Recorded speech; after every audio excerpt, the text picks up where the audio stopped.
Phenomenal player. I mean, one of the best scorers in the country, and you look at his last 5 games, he's averaging about almost 30 points a game. He's been in this league a long time, so he knows how this league works, he knows how to do it, and he's always been a natural scorer, and now he's just taking it to another level as he's matured and gotten better, and now their team is clicking too. I mean, they won 3 out of the last 4 and playing good, and they're playing as good as anybody in the league.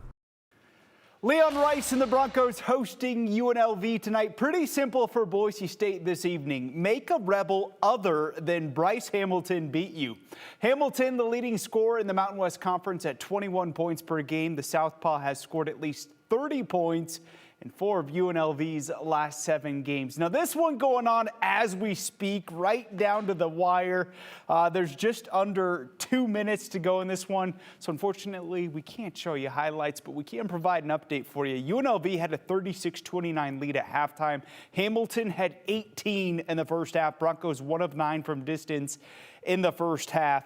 Boise State started the second half on a 13-4 run to retake the lead. It's been back and forth and really close down the stretch. At last check right now, under a minute to play, Boise State with a 65-63 lead. We'll try and get you a final score in the final block in this News at 10 late edition. Again, since it's going on as we speak right now, broadcast rights, we can't show you the highlights, but I can show you as I'm watching it on my phone. Broncos up by 2 with 40 seconds left in this one. At the prep ranks, 5A District 3 girls basketball championship, district championship, I should say. Top seed Timberline taking on second seed Boise. The Wolves swept the 2 regular season meetings between these two. Round 3 tonight. What a game this was. Andy Jones and Kim Bridges, 2 of the top coaches in the state of Idaho, facing off. In the first, Northern Arizona signee Audrey Taylor drills the long 3. Wolves down by 2. Later on, Taylor, what a feed there to Allie Cox down low in the post for 2. We're all tied at 14. Back come the Brave.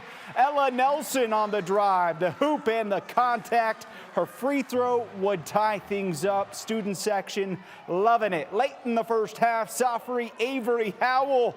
Boise State recently offered her. She's a standout. Beats the buzzer. Boise down by 4 at halftime. Third quarter we go. T-Line's Lauren McCall, the southpaw, buries a 3-pointer. Wolves back up by 1. Watch this, though. Another buzzer beater here. Avery Patricio, the freshman, drills the 3-pointer. This one would go to overtime, and Boise rallies back to take this one.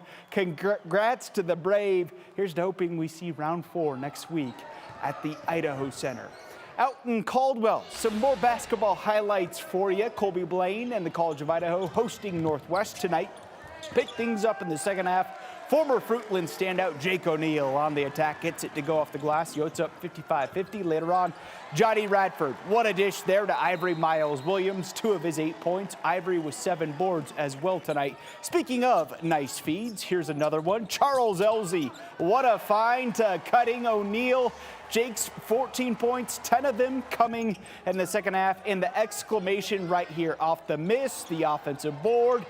What a feed here to Tyler Robinette. You're clear for liftoff. The former Middleton standout throwing it down. Yotes win their 23rd straight conference home game that ties a school record. Down to the Plains we go. Auburn announcing earlier today that they will be retaining head football coach Bryan Harsin. It has been a whirlwind last 10 days from the former Boise State quarterback and head coach. The school recently completed a university-inducted inquiry into the program after a tough first season on the Plains that saw his team finish with a record of 6-7, ending the season on a 5-game losing streak. To make matters worse, over 24 players had entered the transfer portal since the season ended. The volatility in his first season at Auburn also included Harsin firing his offensive coordinator and losing his defensive coordinator back in January. The Tigers elect to move forward with Hars as their head coach in year 2. They'll host Mercer to kick off the season on September 3rd. And real quickly, a late update for you. 24.2 seconds left. Boise State clinging to a 67-63 lead over UNLV. We're back with more news after the break.